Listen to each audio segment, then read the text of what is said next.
मेरे द्वारा दिया गया फैसला पूरी तरह से कानूनी है। मैंने संविधान, विधानसभा के नियमों और सबूतों के आधार पर ही अपना फैसला दिया है। फैसला सुनाते वक्त सुप्रीम कोर्ट का हवाला दिया गया। विधानसभा अध्यक्ष राहुल नार्वेकर ने कहा है कि विपक्ष मनमाने ढंग से फैसले की आलोचना करते हैं।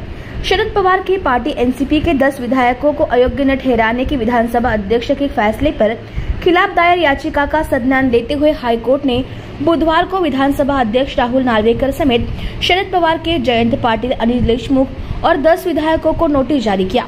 इन सभी को 11 मार्च तक अपनी भूमिका स्पष्ट करने का आदेश है। विधानसभा अध्यक्ष राहुल नार्वेकर ने गुरुवार को मीडिया से बात करते हुए कहा कि कोर्ट जाना हर किसी का अधिकार है, लेकिन कोर्ट जाने से मेरा फैसला गलत नहीं हो सकता।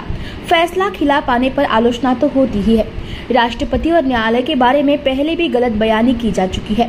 मुझ पर दबाव बनाने के आरोप भी लग गए हैं। नार्वेकर ने कहा कि मेरे द्वारा दिया गया फैसला पूरी तरह से कानूनी है। मी जो निकाल दिलेला आहे तो घटनेला धरून घटनेत दिलेल्या तरतुदीनुसार या संदर्भातले जे सगळे नियम आहेत त्याच्या अनुसार आणि माझ्या समोर जे पुरावे सादर केले गेले होते त्याच्या आधारावरती मी हा निर्णय दिलेला आहे। हा निर्णय अत्यंत शाश्वत आहे।